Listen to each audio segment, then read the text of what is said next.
जय हिंद। आज आम आदमी पार्टीच्या वतीनं महाराष्ट्राचे मावळ येथे छत्रपती शिवाजी महाराजांचे स्मारक अवघ्या 8 महिन्यामध्ये कोसळलेलं आहे। ते स्मारक हे माननीय पंतप्रधान नरेंद्र मोदी यांनी ऑगस्टमध्ये या पुतळ्याचं लोकार्पण केलं होतं। जर 8 महिन्यामध्ये छत्रपती शिवाजी महाराजांचं स्मारक या महाराष्ट्राचं कुलदैवत यांचं स्मारक जर कोसळत असेल तर यापेक्षा मोठं दुर्दैव होऊ शकत नाही।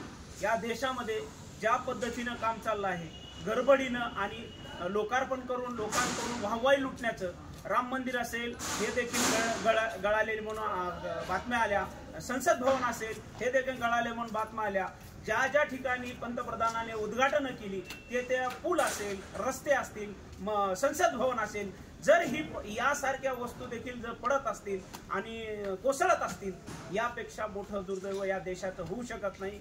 या पुतळा कोसळण्याची जी घटना झालेली आहे निंदनीय आहे आणि निषेध करण्याची आहे। याची सखोल चौकशी झाली पाहिजे असे निवेदन आज मुख्यमंत्र्यांना जिल्हाधिकाऱ्यांच्या मार्फत पाठवलेलं आहे आणि याच्यावरती सखोल चौकशी झाली, या गोष्टीचा निषेध म्हणून नोंदवत आहे। जय हिंद, जय महाराष्ट्र।